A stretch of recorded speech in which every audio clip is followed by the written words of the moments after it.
अस्सलाम अलैकुम व रहमतुल्लाह व बरकातुहू। दोस्तों, आज की वीडियो में आप देखेंगे इस्लामाबाद का एक हैरत अंगेज मंजर जब बादल फट पड़े और जोरदार बारिश ने सब कुछ ढांप लिया। ये मंजर न सिर्फ एक कुदरती मजहर है बल्कि अल्लाह ताला की अजीम निशानियों में से भी एक है। अल्लाह फरमाते हैं, सूरतुल रोम 48।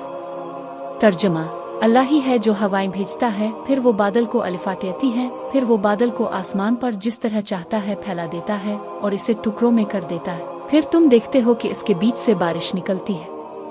ये मंजर हमें याद दिलाता है कि बादल, बारिश और बिजली सब कुछ अल्लाह के हुक्म से है। साइंस की रोशनी में जदीद साइंस बताती है कि बादल में जब पानी की बूंदें एक हद से ज्यादा जमा हो जाती हैं और दबाव बढ़ जाता है तो वो अचानक बरस पड़ते हैं, जिसे क्लाउड बस्ट या बादल फटना कहा जाता है। लेकिन कुरान हमें ये बताता है कि ये सब कुदरती अमल दरअसल अल्लाह के हुक्म और उसकी तदबीर से है। जब हम ऐसे मनाजिर देखते हैं तो ये सिर्फ कुदरती मुजाहिर नहीं होते बल्कि अल्लाह की अजमत और किबरियाई का ऐलान होते हैं।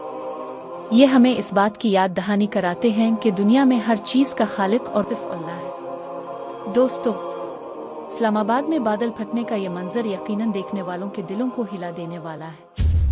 ये अल्लाह की कुदरत की एक निशानी है जो हमें इसकी तरफ रुजू करने और शुक्र अदा करने की दावत देती है।